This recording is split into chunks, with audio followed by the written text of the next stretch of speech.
It's hard to tell when it starts, except for that big voice. But Tony, I'm really excited to talk to you and to be able to showcase thanatology today. I've been off and on. I don't want to make it sound like I've been combing the earth, but I have been sending emails periodically over the last few years looking for someone in thanatology. And I was even more excited to see with your specialty. So my guest today on the Broken Brain is Tony Pederson, who's a certified music thanatologist. And we're going to talk about the use of music and the study of thanatology and all the things that have to do with the grief and end of life. And you're going to tell us more about that. But this is just a banner day for me. It really is. I'm excited to hear someone talk about this topic, and especially with the musical element is really exciting. So thank you so much for being here. Oh, no, thanks for having me. Yeah, it's been a love and passion and lifelong journey of mine for 27 years. Oh. Well, why don't you start out by telling people a little bit about you? How did you get into this? And also, I don't know how many people out there are familiar with the concept of thanatology. Anyway, it's not a word that gets kicked around. I'm always surprised, even in treatment circles, I don't hear people say thanatology very often. Right. I mean, it's a good place to start, is just with that basic notion of, so Thanatos was a Greek personification of death. So thanatology is all about the study of death and dying. A lot of times that takes on sort of an anthropological look at, funeral and burial practices, grief and mourning. But in the context of a music thanatologist, with a little hyphen in between, my role is a lot more about the process of dying that people go through. So I work in a hospice, and I bring music to the bedside as people are going through these kind of end of life stages, using music as a clinical tool to help address some of the mostly symptom management issues they're having in terms of pain, restlessness, trouble breathing, at the physical level. But then also music has this way of it touching us, emotionally and spiritually. And so different people, different circumstances sort of call for different things. And that's where a trained clinician steps in to use music in this specific way, kind of tailored to each person based on what's going on in that moment as they're dying. Wow. And that's the thing I think is very fascinating about it, is that it is focused on those that are going through death primarily. And is there a branch or approach of thanatology, music thanatology, that involves or works with those that are loved ones or family members? Because my impression has been that it's almost always focused on those that are going through the end of life, those that are dying. Right. I mean, the primary focus is the person who is on their deathbed generally. Mm-hmm. But in hospice, we recognize that people are not dying alone. Like it used to be back in the old days, they would talk about the lung cancer in room 12. Like there wasn't even a person in room 12. It's like the hospital mentality was sort of harsh like that. And in hospice, we understand that it's a person in room 12, and that person comes from a social context. So a lot of the work that the hospice team is doing is addressing what's going on with the family and with the other caregivers, and just the social system is the unit of care is not the disease. It's not even the person. It is that social system. So while my focus is what's going on with the patient in terms of their breath and their pulse and their pain, level of pain, I'm also cognizant of what's going on in the room, what's going on with those family members. Sometimes the music has to address the emotional distress that's going on, or sometimes it's a reflection of the spiritual context for a certain person or a certain family.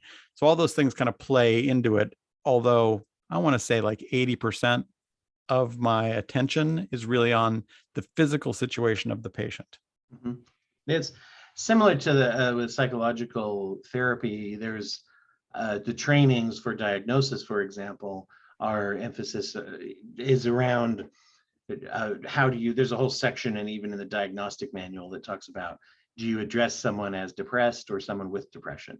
Is some, you Mm. say, oh, so and so is bipolar, or so and so has bipolar disorder. You know, those distinctions are important, and it's interesting to humanize. And I mean, it would be hard to think of this discipline as something that it would have to be humanizing, right? I mean, you're bringing in the theory behind is that engaging with. I'm going to rephrase that too, so I'm going to let you talk. You focus on theory, but so the music dental is a very humanizing process, all right, where you are actually having a person get in touch with themselves emotionally, psychologically. What's the process? And Well, I mean, I thoughts think those behind that? things, yeah, I think that's a good question. I think those are like automatic byproducts of this approach. I mean, so if we talk about really specifically, I'm literally bringing a harp into hospitals, nursing homes, and bringing a harp to the bedside to bring music into that setting. And I mean, sometimes like last week, we had a person coming off of, they were intubated, getting the vent removal. So, I mean, the family has this notion of like, oh, we're pulling the plug, and it's this harsh time and decision. But then we bring music into that context where it's full of machines and, beeps and buzzes and alarms going off and, all kinds of medical staff present, respiratory therapists and doctors and nurses, social worker, chaplain, like full court press, because this is a big deal in terms of what everybody's having to grapple with and deal with, physically and emotionally and spiritually and socially. And so bringing music into that setting, yes, I'm there to address what's going on with that patient, but it also, like you said, kind of humanizes the whole situation, because that room is really sterile ultimately in the intensive care unit. I mean, for really good reason. And Sure. the harp is this nice piece of wood, and it's this live ringing strings that it changes the whole circumstance for people.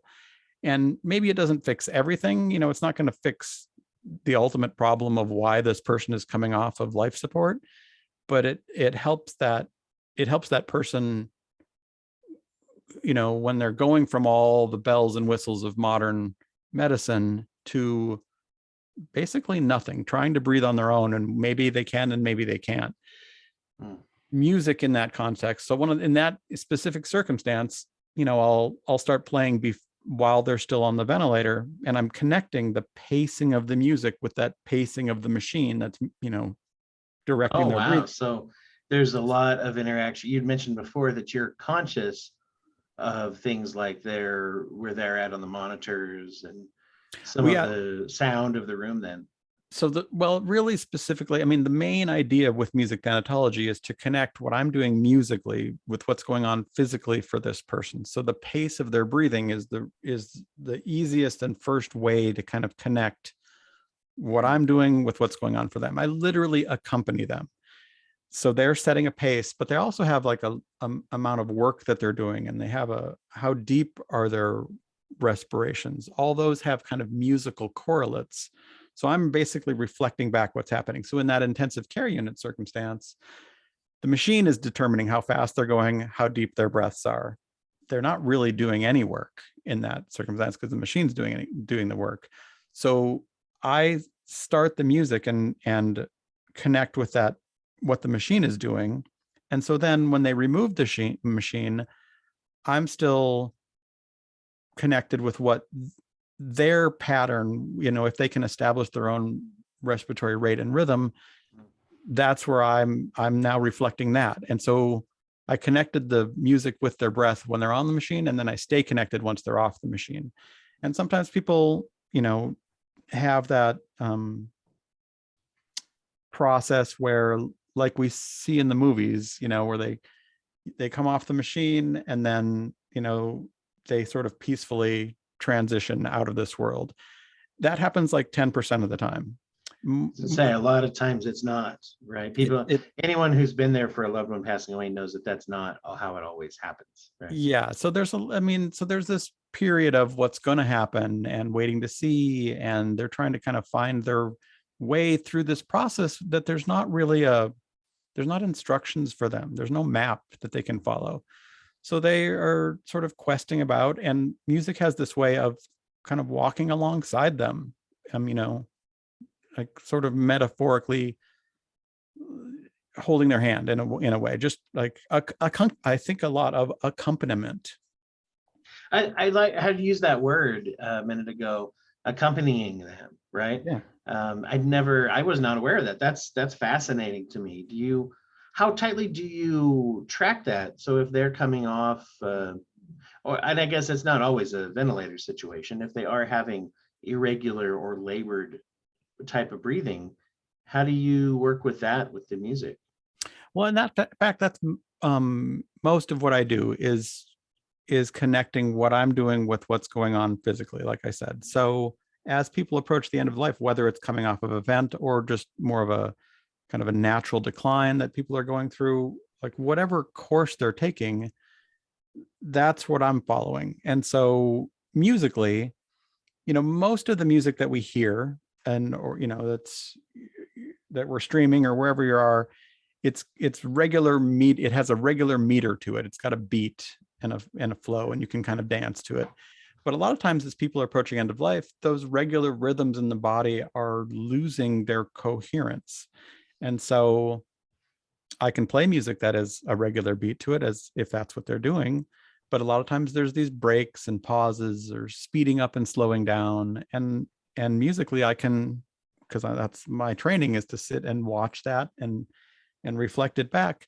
I can move along with them. And I think sometimes it's almost like when you're helping a little old lady across the street, like if she's really rickety, sometimes the best and easiest and quickest way would be to pick her up and carry her across the street and then put her down.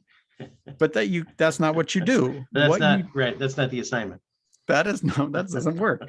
But what you do is you kind of put your hand behind her back, and you have your other hand there if she needs to grab onto something. And if she teeters a little bit, you have that hand behind her back and you go, oh, I got you. I'm right here with you. And I think that's a little bit what happens musically with music thanatology and a person that's dying. It's just moving alongside them and that kind of assurance that there's someone here with you. And for somebody who is, sometimes people are cognitively compromised, or it's not clear what their level of cognition is. But when we connect with breath and pulse, tension, temperature, these physical manifestations, it sort of doesn't matter what their understanding is, because those things, just like holding someone's hand, it's reassuring without needing to understand it. Mm-hmm. So musically, I use the harp because it has a lot of, I'm going to get into that, why it's a harp, but it's got a lot of versatility. But one of the other aspect of music that music thanatologists bring is vocal, like singing, so the voice has a really particular texture and effect. I mean, when you sing, someone knows, even like a person with advanced dementia knows what that sound means, whether, at a sort of a corporeal level, at a physical level, we're familiar with that. Yeah. And in that circumstance, perhaps the harp is a little too ethereal, or there's no context for it sometimes. But someone singing simple phrases that are repeating, kind of short repeating phrases that become familiar, that dementia patient will find assurance in that because we know the sound of a voice. Yeah. And so it really is an assurance type of, it's not just playing a song in a room for everyone to be chill, which I would imagine is probably what people think the first time they hear about this, right? That is, you're playing classical music, but you're not talking about even necessarily playing songs. You're exactly right. And that is exactly what people think. And it's sort of this constant job that I have of helping people contextualize what it is that we're doing. And while there's plenty of room for that, it's great to play music in different contexts. This is not about just playing a nice song. It's really about connecting this music and the body and addressing these physical, sometimes problems, but sometimes just the situation that a person's in physically. And that, I see it time and again, how, if that person has elevated respiratory rate, and their shoulders are kind of hunched up by their ears, and they're very tense, and you start pacing music along with their breathing, and the breaths get a little deeper and the shoulders come down, and like the circumstances change, and then the music changes. There's this dance that evolves where they, I'll start with what I see, and then they'll shift a little bit, and then now we're going that way. And it's, we just, that's how it unfolds from there. So there's not specific songs that I'm playing. I assiduously avoid requests, and we talk about it beforehand, how it's not a concert of familiar favorites. Yeah. It's more about this relaxing kind of meditative time for people. Wow. So education would have to be part of that too, because people would assume, can you play the Ode de Fleur or whatever? Yeah. They're either asking for Amazing Grace or Stairway to Heaven, or Freebird, like because they're being funny. That's it, right. That works. But it's fascinating that it reminds me a little bit of a technique that I've come across when I used to work in it was like a youth corrections setting, and with very, very volatile young people that were there. And ours was a mental health facility, not a corrections facility. So a lot of these kids would come from places in their own life or even in their own institutional experience where they were, okay, I'm tough and people are going to be tough back to me. So we would try to actually match, they call it matching and mirroring. Right. And sure. And where you might have a kid who's like, I'm super pissed off and I'm yelling at everybody. And you maybe would start out naturally, we match the kid, right? Which is a problem. Caregivers and authorities, say, stop it, you knock it off. And now we're just yelling at each other. So we might start out by saying something like, hey, I can tell you're really mad. And then we'd start to, and it was amazing, even in one sentence, you could kind of lower your own voice. And they would go like, yeah, well, I'm just going to be pissed off as the teacher took my points. Well, now what are we doing? Now we're talking to each other, right? Exactly. It's like, and it would be completely wrong if they're like, I'm all pissed off, and you're going, it's okay, just be quiet. Like, how angry? Which is the other instinct. Yeah, right. Yeah. So exactly, we want to meet people where they're at. Now, probably the difference between what you were doing and what I might do musically is that I'm not going to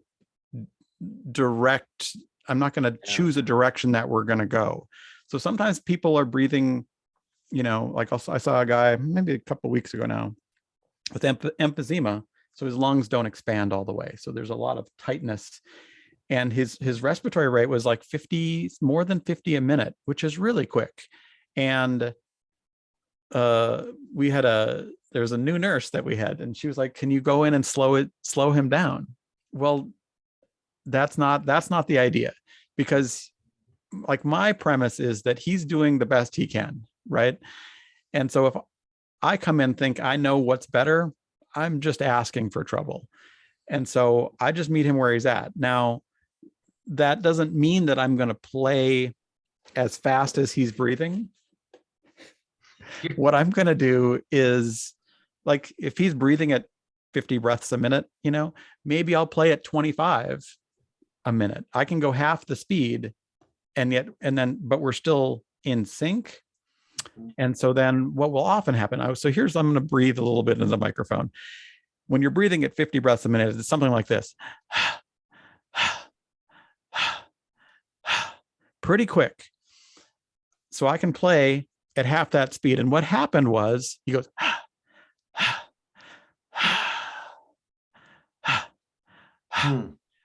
So there was this one little moment of one deeper, slower breath. And so musically, I can pace along with what he's doing. He's in a very regular rate and rhythm. Mm-hmm. So I can play regular, but then I can put these little moments of spaciousness here. I happen to have a harp. I happen to have a harp sitting here. So it's like this a little bit. So I can be playing along and go.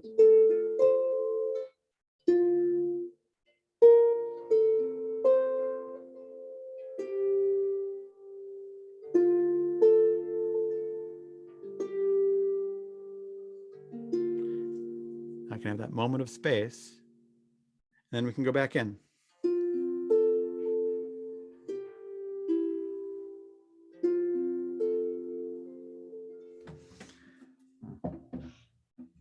So that's what we're talking about in terms of tailoring the music based on what's going on for that patient.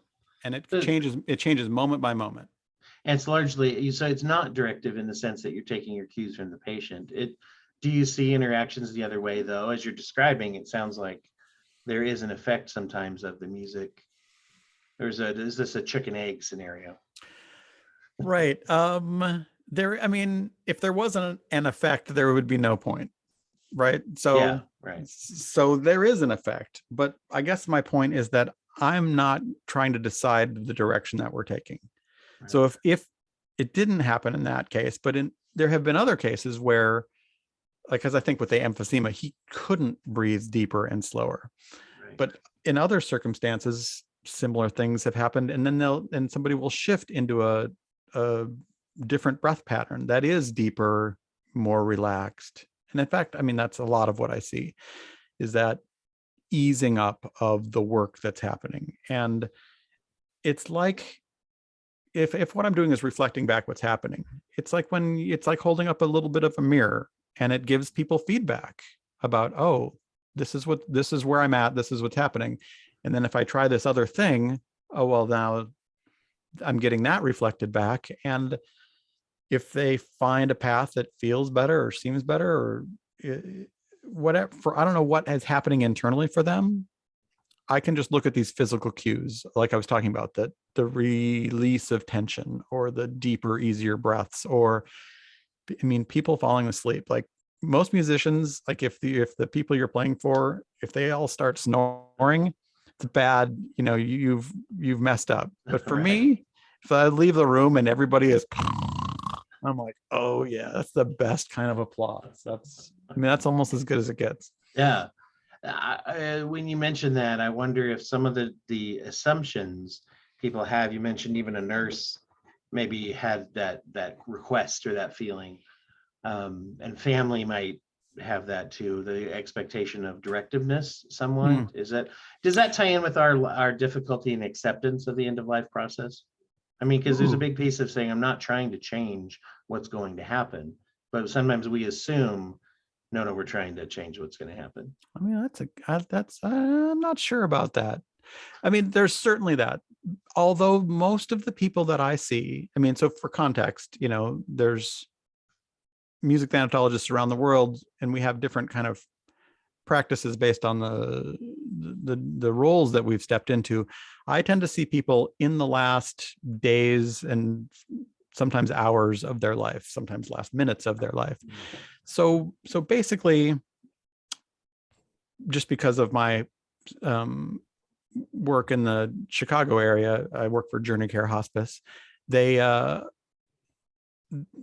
practice has evolved such that most of those people that I see, everybody knows where we're going, what's happening.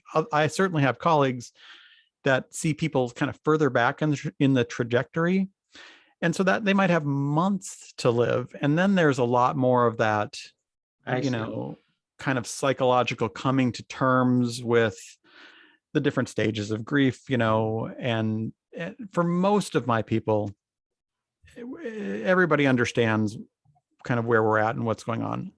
I mean, and I say most, that is by no means all. There's always, you know, you get into these situations where there's a big family presence. So I'll get called in to go see somebody, and a lot of times people want to gather for it. It becomes a little bit of there's a coming together that happens in the family. So people have been visiting, but we're going to have this thing with the harp is going to come.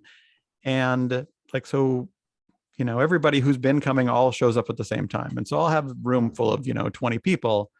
Well, some of them are sitting there going, it's okay, Mom, let go. Like, we'll be fine. And across the bed from her is her sister saying, don't leave me, Mom. There's the whole range of, that kind of human experience and grief. And they're hard to, yeah. There's not one answer to what needs to happen. Is it ever difficult to keep your focus on the those that are dying when there's so much emotion in the room and so much going on sometimes? Is that a challenge that you've had to I mean, that's mostly no. I mean, that's kind of part of the training that I went through, was to really sort of how to hold focus regardless of what's going on. Because some of these circumstances, yeah, very tumultuous, and I mean, wailing grief sometimes, and sometimes somebody's sitting in the corner just reading a magazine, like, who, like, whatever, are we done yet? Have they, like, there's some callousness and you never know, right? The relationships and the years and years that have culminated into the moment of death. And it is interesting how individually we all mourn differently. And then again, there's relationship issues that come to play. If someone's like, look, we have a good enough relationship that I'm here, but we're it's not that fractured, good, right? Right. And we talk about, any dysfunction that was existing in the family doesn't go away when, yes. things get difficult. In fact, it all gets comes up even more. So yeah, that is all happening. But I think of that aspect of, in terms of like, where do I keep my attention? I think about, so my wife gets massages. I don't go for massages a lot. I've had, I don't know, half a dozen, maybe a dozen in my life. And my limited experience with massages are there's two kinds of massage. In the one, they start at your neck and then they work their way down and then they do this, and they're going through just, here's the order of events that I learned in school. And then the other kind of massage is they put their hands on your back and they go, oh, what's this? Like right there? Yeah, and you go, right there. And then they go, oh, I'm going to work on that. And hopefully, I think my approach is more like that second one, where we start, but what is the issue in the room comes clear very quickly. Sometimes the patient is just fine. They're peaceful. They're not in any kind of distress or difficulty, but there's a grieving family member. So then, yeah, the music, I can maintain a connection with the patient, but musically, I really need to accommodate that person who is having the difficult time. It gets a little more difficult in that room full of 20 people. You can't tune into everybody, but what you naturally do, or what I've naturally, been trained to do, I guess, is focus on what is the biggest issue. You got to start with the big stuff. And so if it's the person who is struggling to breathe in bed, I don't really care about anybody's emotions right now. I'm really focused on, we want to get those breaths, not in such a distressful place. And that sounds a little directive on my part, and it's hard to avoid that. But when you see somebody who looks like they're suffering, that's the impulse, and everything else goes out the window for me. There's a kind of a triage mentality. It's very much a triage mentality, and then this ongoing place. And then that's what happens is you address the one thing, that settles down. You're like, oh, and now this is the next thing, and then we shift our focus there. And sometimes that's just emotionally with the patient, with the family. Maybe now this person's having a little, like, the tears come up, and then those settle. But now that has started, like, it's a domino effect that has got this person over here. Now their grief is coming up. And so then it moves around the room sometimes. And the interesting thing for me, because we have this context of bringing music to the bedside, and these people are all tired and worried and, got all kinds of things that they have, like decisions to make and people to talk to and all this stuff. And now we're having this moment of just sitting and not having to do anything and taking a couple of deep breaths. And so the tears will come for the family, and then people will fall asleep. Sometimes it's one or the other, but a lot of times it's one and then the other. Yeah. Well, and that, you're absolutely right. I know that I've seen that with family, and over the years, people will sometimes even gather, and if it's drawn out at all, and I'm talking about even days or a week or more, where someone is in that position, oftentimes family will make sure they're never alone. And so you'll have 2 to 3 people in the room all the time. And there becomes a sort of like, we sort of live in this space now for this time. People might be over in the corner playing cards, even if they, because they're there for shifts almost. That they take, right. Well, they're holding vigil. They're holding or whatever. Holding vigil is this notion. It's an ancient notion, right, of holding vigil, and that's what we actually call a music thanatology session. It's called a music vigil. It's this time of sitting with somebody, and so there's not an agenda when you're holding vigil. You're just there to be there. Now, with your practice, you don't tend to go to the same room, or the same patient, I should say, probably more than once if they're in the last hours of life. I mean, you probably see people single vigils mostly then. For my practice, yeah, it's once, maybe twice on the out, maybe 3 times on the very outside, because sometimes that the process is attenuated, and that's and sometimes they're there for in that time for a week, 2 weeks, and they could be imminently actively dying for a week or two sometimes, because we don't really have a handle on how it all happens. And so sometimes, yeah, I might see a person on Monday and I go again on Thursday, and they might still be around the next Monday or Tuesday. Sometimes that happens. A lot of times you're right, though, once or twice. Yeah. And you mentioned it's the music, you're playing notes to go along with what's going on.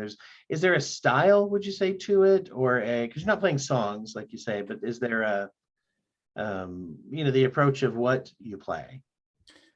Well, it's good. That's probably a good transition to, like, in the theory behind music thanatology, there's musical correlates to various body processes. And at a really basic level, we have heart rhythms and we have breath rhythms. And so in terms of the pace of music, a lot of times it's really easy to connect the pace of what I'm playing to the pace of the breathing, peripherally to the pulse. I'm not sitting there checking somebody's pulse kind of continuously, but I will check their pulse when I first come into the room, just to see what there's a lot of interesting information about the ratio between someone's breath and their pulse. Typically we have about 4 heartbeats per breath. And so when I count how fast they're breathing and then I feel how fast their pulse is going, it tells me a lot about how those systems are working together, or whether they're sort of decoupling. And it tells me how the body is doing, how much work it's doing to try and maintain, homeostasis, or whether it's kind of giving up on that. And these systems will start to get wildly erratic in terms of their proportionality to each other. So that tells me something about what's going on at this rhythmic kind of pacing side of things. But then in terms of the musical kind of building blocks that I might bring to the bedside in terms of what I'm playing, melody is this other super important building block that really relates to kind of cognitive processes. So if I have a melodic line that's moving along, it's very much like the flow of our thoughts. So here, I'm going to go back to the little harp again. So here's the little harp. And if I focus on melody, if I just think about, just experience this for a little bit.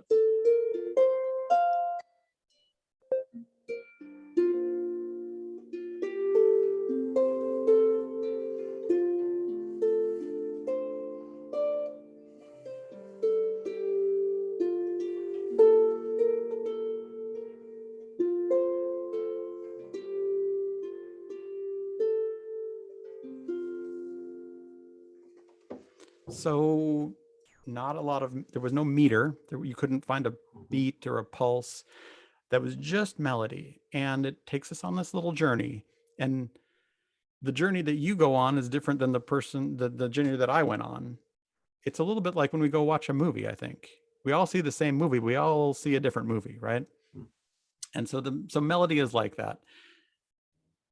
It makes sense to have a more well-developed melody when you have a person who is kind of cognitively intact and present. Rarely for me, some of my colleagues more so, have a patient who's sitting up, eyes open, talkative, and so you need to have that melodic level of engagement. On the other end of that spectrum is, a stroke patient or dementia patient who either has very limited cognitive capacity or it's just unclear what their level of cognition is.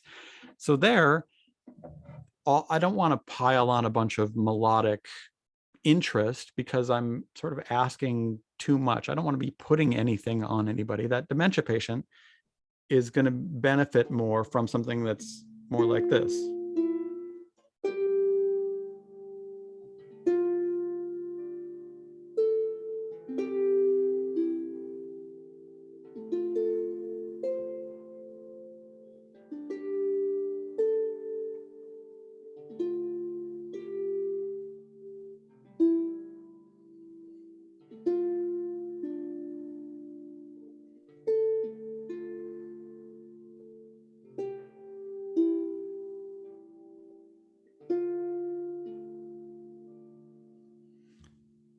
So there's a lot of regularity to that. Regularity in terms of pacing. I'm only using mostly two chords. I slipped a third one in there, but even if I just keep it with two chords, like if I just did two chords here, like you and all of our listeners would like get a little bored because we're like, okay, yeah, you played that note already. Because we're looking for more melodic engagement. Like the melody is more where we're at right now. Yeah. But that dementia patient will find kind of this, physical reassurance in things that are quickly familiar. So repeating and short cycling phrases makes a lot more sense. So all these kind of factors in terms of rhythm and melody. Another basic building block is harmony. Harmony is all about the relationship between two things. Here's two notes at a time, and now they're moving together.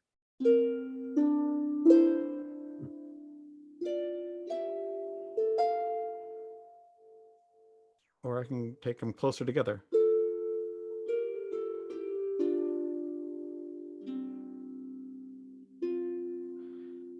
Or I can have them moving apart.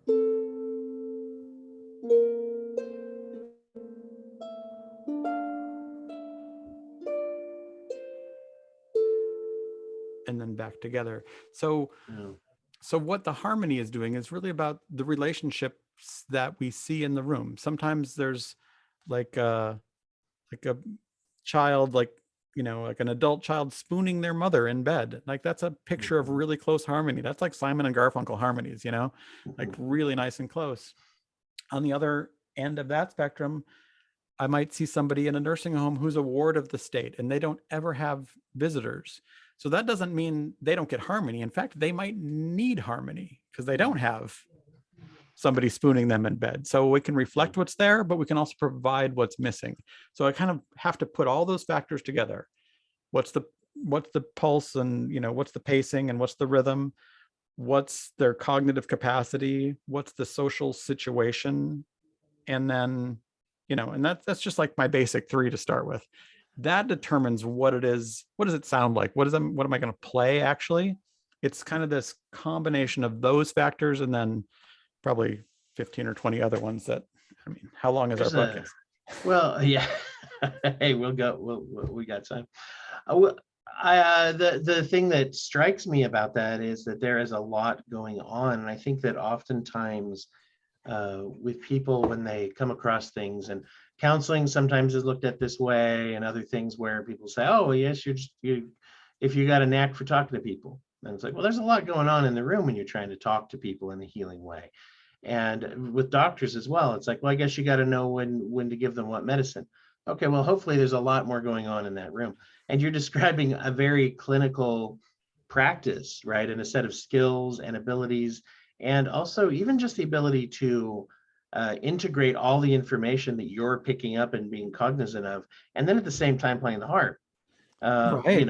That's gotta take a lot of work that you're doing in the room during that vigil. Yeah, but I've been also doing it for 26 or 7 years. So there was a time when that was extremely daunting, but the training I went through was extremely thorough. And so I felt like I knew what to do. It gave me the tools that I needed. And so part of those are musical tools. Part of those are kind of this anatomy and physiology. Like this training was a little bit like maybe first year medical school, because I need to know what's going on with the body. And I need to understand beyond that, I need to understand what is happening in the end of life process, like the thanatological side of that. What happens, as somebody dies of heart disease versus as somebody dies with dementia versus, so we would go through all the different major disease categories and sort of trace the typical path that people go through. Renal disease has its own kind of profile. And so I need to understand what the body is up to, what it's capable of. And then I also have to be able to be present to the family, to the grief that's going on or whatever is going on. Sometimes they're telling jokes, it's the whole range of that. Sure. And I can't be like, oh, super somber and solemn if they're cracking jokes and telling stories. And then you a have to lot of jump that in. also wraps up with it. So in a way, it's the personalities in the room, and the personality of the one who is passing on is also there, right? Even if they're not conscious, because I remember I've seen that where if the person is a more jovial person, everyone's going to be more that way because they know that's how they want them to be. Oh, And they exactly. probably have that kind of family system anyway. Well, and that's one of the things that's really reassuring for the family, is to know that they themselves are carrying on in that vein, in the legacy that's appropriate to them. And sometimes it's super prayerful. Sometimes that's what a person and their family system has, developed as their approach. Those can be incredibly powerful places to be too. And they're just as amazing as the ones where they're cracking really inappropriate jokes. Like it's really great to have that whole gamut. And then the other part of my training, I have to walk out of that scenario and then walk into the next one 2 rooms down, and it's the other end of the world. And I have to not bring any of the previous one, but be present to the new one.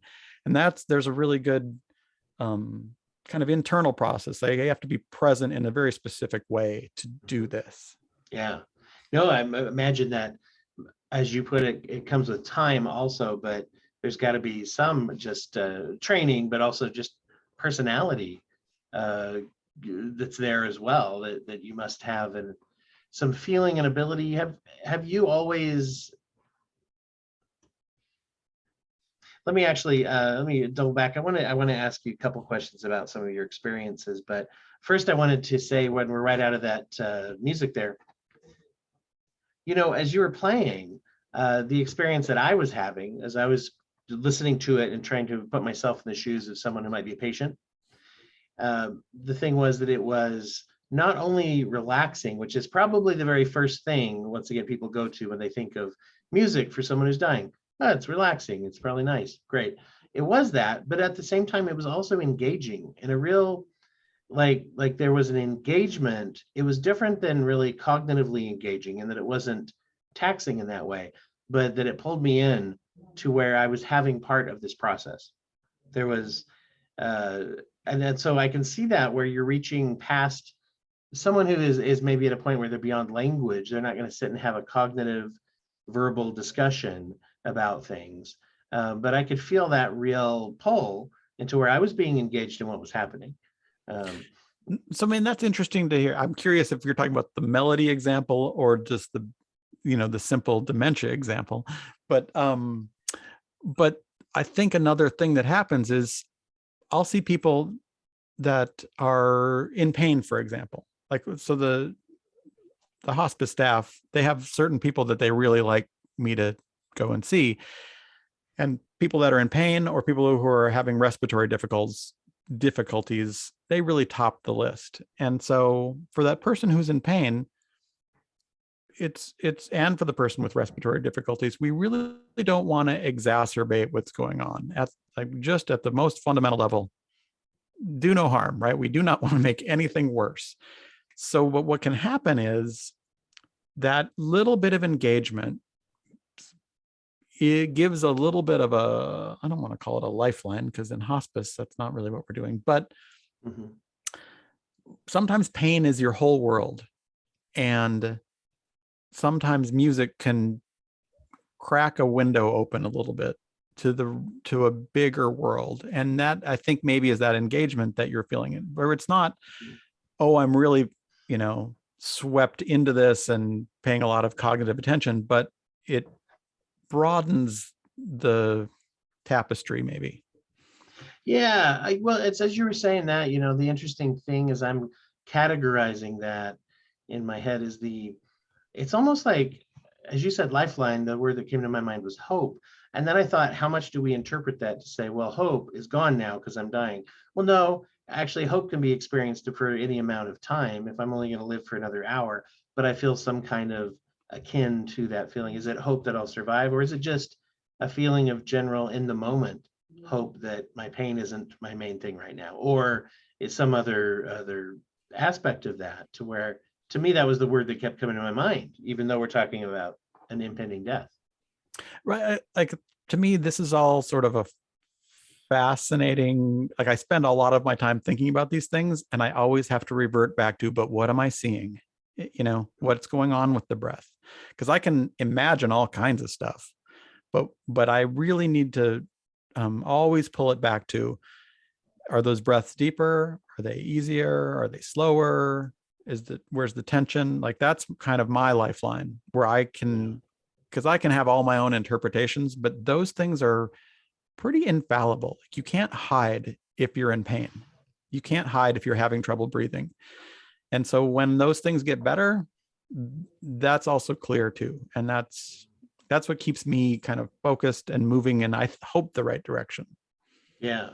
Yeah. And the amount that it can impact is, I wonder, do people mostly embrace this service?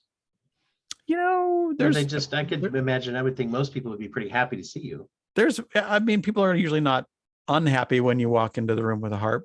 Versus like the nurse coming in with a needle, I'm right. A lot more welcome sometimes.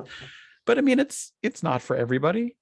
But it's one of those things, 30% of the people, it's the best thing that they've ever heard of. And 50% of the people, it's like, yeah, that's nice. There's their initial thought, okay, give it a try. And then afterwards, I think a lot of them have a different impression and are a lot more in favor of it.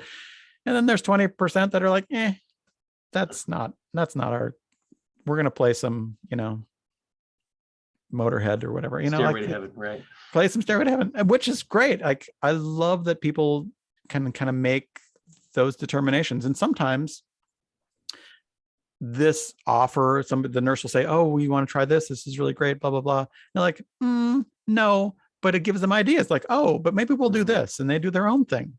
Great. Yeah. Do what fits. Do what because you know them better than any of us do.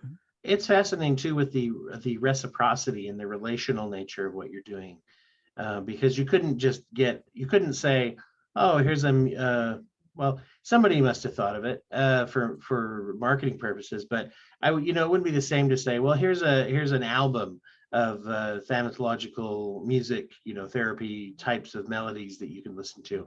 Someone might, now that I said that, I put that out in the world, maybe somebody's going to try to do it, but it wouldn't be the same thing. That would be like saying, let me listen to trademark the broken brain. Trademark, exactly. We'll talk about that off air. Hold on, let me just mark where I'm going to edit this out.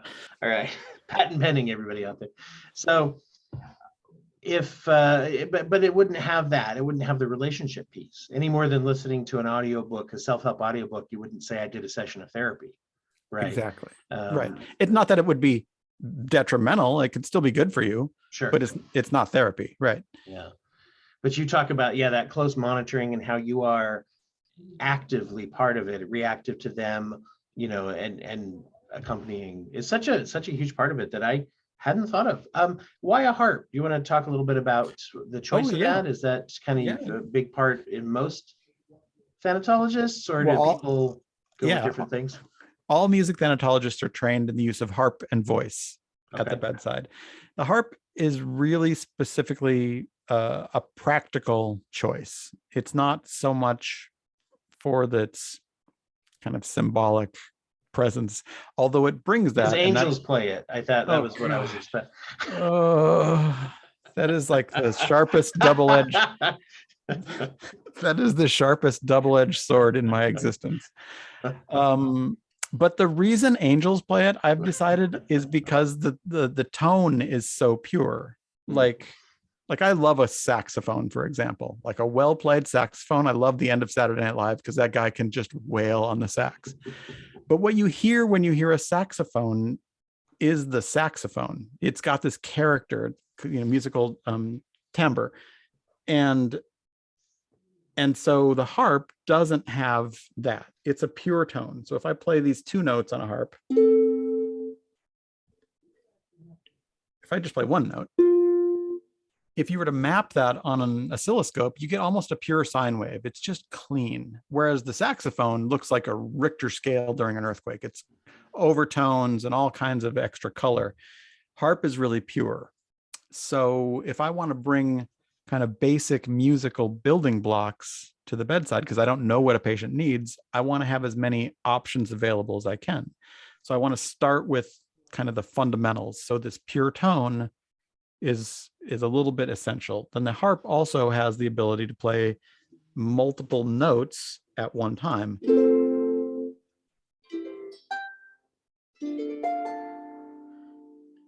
Where the saxophone, again, love the saxophone, you only get one note at a time. So basically you can only play melody on a saxophone.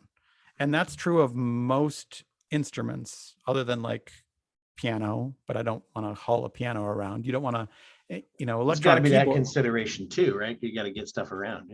Exactly. So you could bring an electric keyboard, but then you're bringing more electronics into a sterile environment full of machines. Mm-hmm.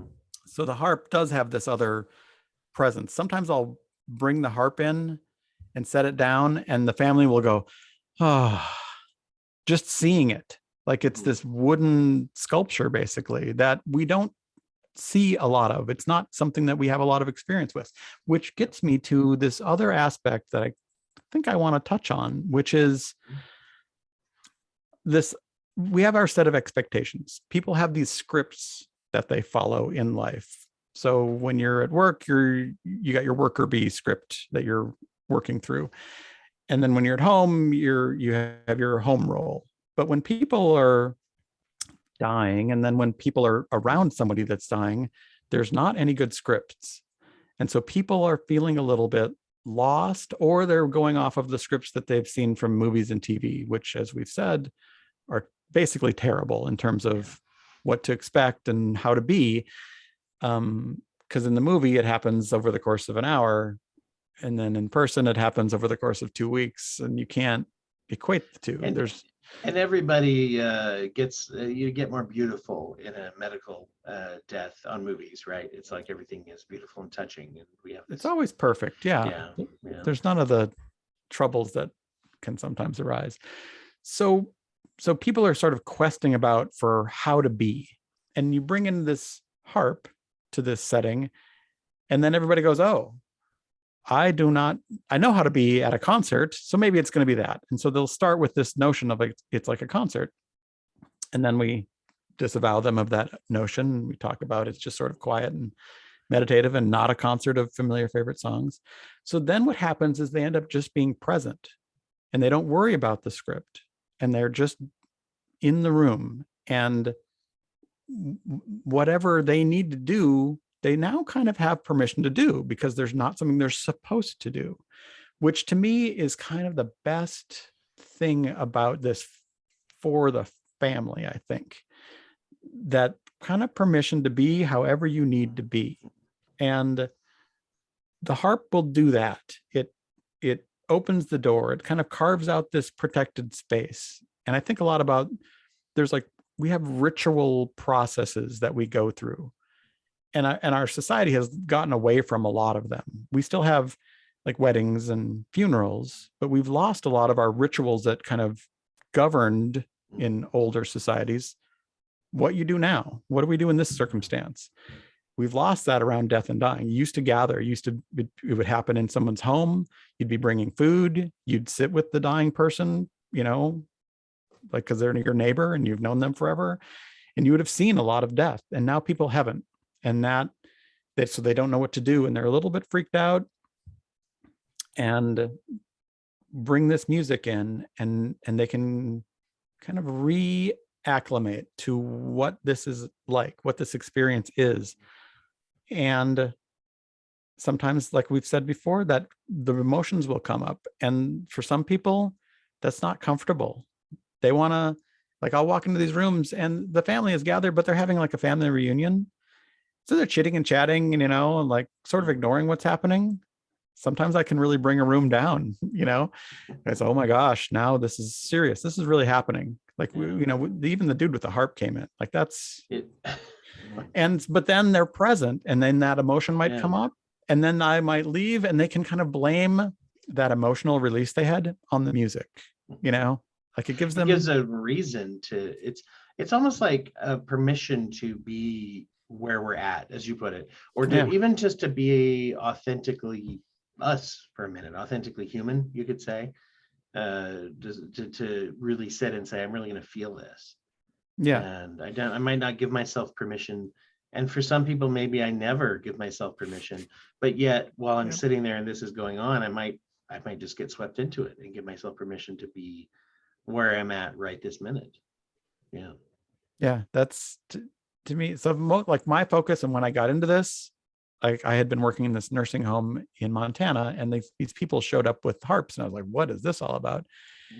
And I was really fascinated with this notion of music affecting the body.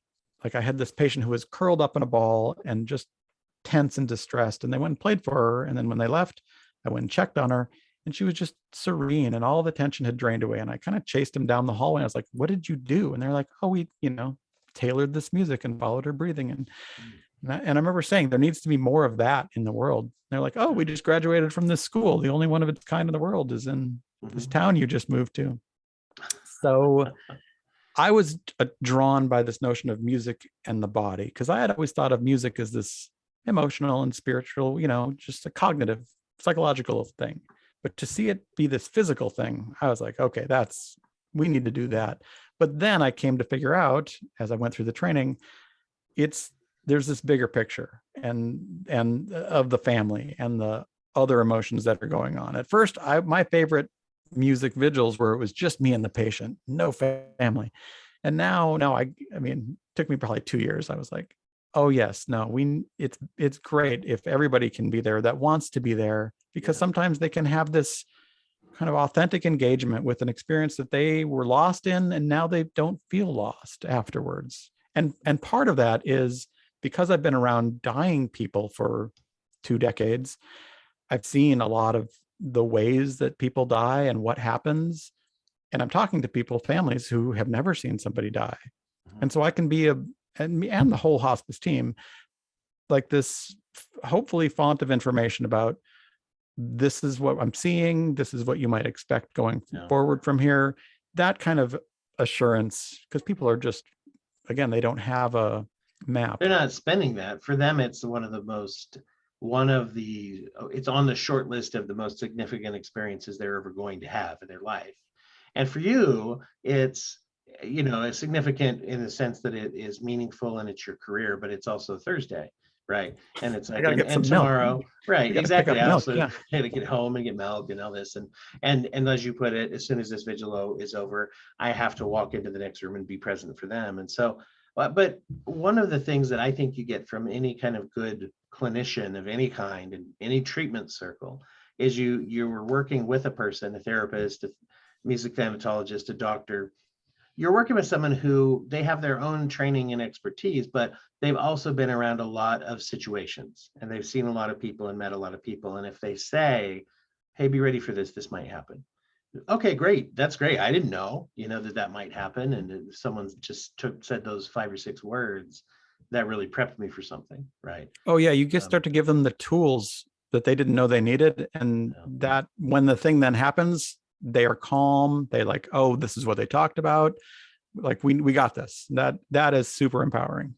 Did you have a particular relationship with music before you went into training? Were you a musician or? Oh yeah, I mean, I'd sung in choirs forever, and my mother made me take piano lessons, which I appreciate, Mom. Thank you for the piano lessons. I hated piano lessons. So yeah, I mean, I could read and play. I had never seen a harp in person, so that was a new thing and a little bit daunting, but it's good now. Yeah. So no, I had a musical background. I had this. I was working in this nursing home, so I had this kind of clinical idea about kind of what we could do in the world in the healthcare setting. So those two things really came together when I discovered this field of music thanatology. Yeah, interesting. It's fascinating how these things come together. And you had said, that's another thing, is I don't know how people go about it. You mentioned that you had just happened to move to a place where there was training too. Because if I was to scroll through a whole bunch of colleges in the area, how many am I going to find that have a music thanatology program? It's going to be underrepresented from what it probably should be, I would guess. Well, yeah. So the field of music thanatology, I mean, was started in 1994. The school is a tiny school, so there's graduating, 20 people every 2 years. So there's not a lot of there's not a lot of us running around in the world. There's probably about 100 in the world practicing. A Wow, lot, really? yeah. You know, contrasted with music therapy, there's probably 100 music therapy training programs, you know, in the world. It's a very different level of, you know, impact in the world. Part of the problem is all of the music thanatologists are busy, engaged in their practices. So, you know, additional training is an issue. But I'm going to put a plug in for the new school that I'm on the faculty of. Is called Accorda Music Thanatology Institute. So it's accordaschool.org, ACCORDA, Accorda School. So yeah, so we're looking at, we need more of us, and people are coming to us saying, how do I do this? Yeah. And yeah, so there needs to be more training opportunities.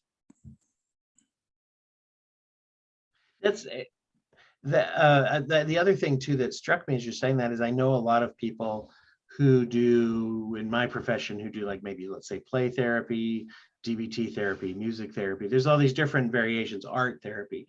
And I know a lot of people who have gone through trainings and been certified. And then there's a lot of people that are just like, they have a general clinical license and then they learn how to do it and they don't necessarily get certified. With your field, with thanatology at all, as well as music thanatology, my experience has been that it isn't, maybe it's not well known enough. There aren't as many people that are just kind of half-assing it. There's most people that I've run into, they're very busy, as you put it, doing what they do, but they're also highly like trained and certified. If they know enough to throw the word thanatologist on there, that means they usually are one. Does that make sense? I don't know if that. Right. There's not a lot of just other people talking about it. Yes. Yeah, not a lot of the armchair thanatologists. Because once again, I think people who care and know, if they find out about it, they train. It seems like quite a bit of training. You know. Oh, yeah, I think so. Yeah. And I mean, I want to reiterate the distinction between the thanatologists of the world and the music thanatologists of the world. They're two very separate kind of entities. What are some differences that you see there? Well, I mean, most thanatologists that I hear about or have been interfaced with are on the grief and bereavement side of things, or death and funeral side of things. So it could be counselors, it could be morticians are thanatologists, in terms of like they will study, you know, how do we care for this family as they're preparing for the interment or whatever they're, you know, process they're going to do. That's a thanatology study. Okay. But there's also thanatologists that are like historical anthropologists. What did they do what did the ancient Maya do with their burial practices? That's thanatology also. So it's a specific branch of kind of archaeology and anthropology. And music thanatology is we're up before and up to and slightly after that moment of death. We don't do so much of the bereavement and burial, and although I've played at funerals and stuff, but it's a different segment of the timeline, really. Like we're really focused on those hospice patients, which is, you know, expected prognosis of 6 months or less. And then in my personal practice, like I said, much closer to the end of life. Yeah. How has it affected you and your feelings about death doing this work? My feelings about death. I tend to think I'm going to live forever. Sure. And this has reinforced that for you somehow? No. No. I don't know if I have an answer for that. I know that we have all these notions about death and what death is like. And I don't know that I've gotten much more insight into that. I mean, it's this profound mystery. Is like, even I've been in the room something on the order of maybe 300 times when a person took their last breaths. So I've seen a lot of like the moment of death. Sure. It doesn't stop being a huge mystery. The thing that I can say is that when people are dying, sometimes there's sometimes it's sort of a smooth, gentle landing, and sometimes it's a rocky road that people are sort of stumbling down and, collapsing at the end of. And in either case, what I've seen is that they're okay as they get to where they're going. It's not always easy getting there. Sometimes it's super easy. Sometimes it's like ridiculously easy. It seems like one of the first times I was present when somebody died, the impression that I had was that it was like a thread coming like a needle unthreading, like it was that easy. The needle just comes out of the thread. I mean, and since then I've seen things that I would not describe that way. Yeah. But even in those difficult circumstances, they're okay. Like at some point they become okay. And that's reassuring, I guess, to me. Yeah. That, that it doesn't, even if it's difficult, it doesn't get worse and worse and worse and then seem like it keeps getting worse and now you're dead. And, no, there's like this, some scripture I think describes it as the peace that passeth all understanding. And I guess I'm privileged to have seen that almost in all cases. That's a really good insight, I think, and something good to hold on to too, actually, both for oneself and for others. I think that's actually a very helpful thought. That's probably one of those thoughts I know I'll find myself thinking about it. Often when I talk to people on this show, I end up saying that at some point, some version of that down the road. I'll say, I heard this insightful thought. That's one of those for me. So thank you for sharing that. That's very insightful, I think. Oh no, happy to, if it's just one of the things I wonder about, because I have a lot of this experience. Like I just think of it as that's how the world is now. But I continually am reminded that not everybody like sees as much death as I do. Like when my daughters were little, they used to say, how many patients did you see today? And I was like, 4. And they're like, and how many of them died? And I'd be like, 2, and they didn't understand that everybody's parents in kindergarten didn't, like, they thought everybody, like, this is what your parents do. They go see dying people. Yeah. Well, it's interesting, as you had said too, there used to be more exposure of that just in our day-to-day culture because of the makeup of life back then. And now that is something that's very kept under wraps. We don't even like to talk about it, but it happens especially in front of children, or we just don't even acknowledge it. No, and I mean that's really advent of public health, and at the turn of the 19th century, death became medicalized. It became this like a foe to defeat. So birth and death went into the hospitals, and we kind of lost. Like, how do you give birth without a doctor there? What? How is that even possible? No. Turns out that's all that we could do. Yeah. Well, I always like to ask everybody who comes on the show 2 things. One is where people can find more about you. And you mentioned the school, and we'll mention that website again. The other thing I always like to give everyone a chance to do is to plug a charity or nonprofit or something that they believe in. It doesn't have to be related to our discussion. It can be, certainly, but it doesn't have to be. Are there any charitable or community give back kind of causes that are near and dear to you that you'd like to encourage people to think about? So for me, and I think about this a lot, like breath is a very important thing. And it's, you can go for 2 minutes without breathing, 2 days without, or, 3 minutes without breathing, 3 days without water. And so I try and handle that breathing side of it. And the next one on my list is water. And so I am a big fan of water.org, because I can't imagine not having clean drinking water. Like, it's just crazy to me that there's people that have to. I'm getting a little choked up. So if I'm going to plug something, it's water.org. Yeah. Talk about a first world thing that is so easy to take for granted. Oh my gosh. I mean, every morning we dirty and dispose of a big bowl of water. I mean, not to be gross, not to be too blue out there for everyone, but think about that. You get up in the morning, go in the bathroom, and it's like how much of that water that's in there before pre-use would be actually would be change someone's whole day, and Yeah. their whole, like, more people than you think out there in the world. That's a great plug. I'm really grateful to get that out there.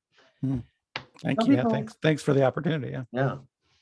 Tell people where they find you and where they can be part of your work or follow you. What would you like to share? Well, I mean, so I work for Journey Care Hospice in the Chicagoland area. I'm a member and the past president of the Music Thanatology Association International, mtai.org.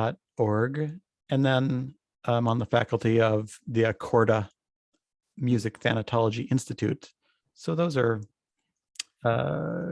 places where I'm active, I guess. Is Accorda a place where people are obviously they're going to be able to get training, but for anyone who might be listening out there and having the experience that you had in that nursing home years ago and saying like, holy cow, what, is that a good place for them to get started? That is, and there's information there about kind of things to think about. And we're hoping to start our first cohort in September. So that's kind of there's all these gears happening. And it's a training program that had an in-person kind of format previously, and we're trying to move to a more online option in this world to make it accessible for more people too. Yeah. So yeah, it's certainly a place to get more information and connect. Great. And I'll put that out there. This is not an official endorsement. I didn't know about it, but now that you're putting it out there, well, how should I put it? Officially, sure, whatever. It's not a paid endorsement, I guess is what I'm saying. It's just something that came up in our discussion, but I'm going to say, I'm going to put that out there. Everybody should check that out. If you have any kind of little tickle of interest as we're talking about this, it's definitely something that, it's one of those things that even as a mental health clinician for years, I didn't have any idea this existed. And when I found out about it, then I look around, like in the area where I live and practice here in Utah, I don't know of any hospitals that are doing this. Now, maybe I'm wrong. All those of you around me in the area, I know that there are cool things being done, but I don't know of any music thanatologists in my area. I know there were. Talk about it. I know there were some formerly. I think the one that was there moved out east. So yeah. So everybody, should check that out if you have that interest. You really should. It's a part of the field that I think. I'll say this. I'm going to go ahead and say I hope that these types of things are going to become more and more the trend of the future as we understand that we actually can do, even in situations like this where we tend to think someone's dying, we can't do anything. Well, no, we can do a lot before it happens, and to help with that process. So I'm grateful also for the work you're doing. So thank you for taking the time today to talk about it, because I know how busy you are actually doing it and going out there too. So once again, thank you so much for being with me. Thank you, Dwight. Thanks for the opportunity. It's been a pleasure.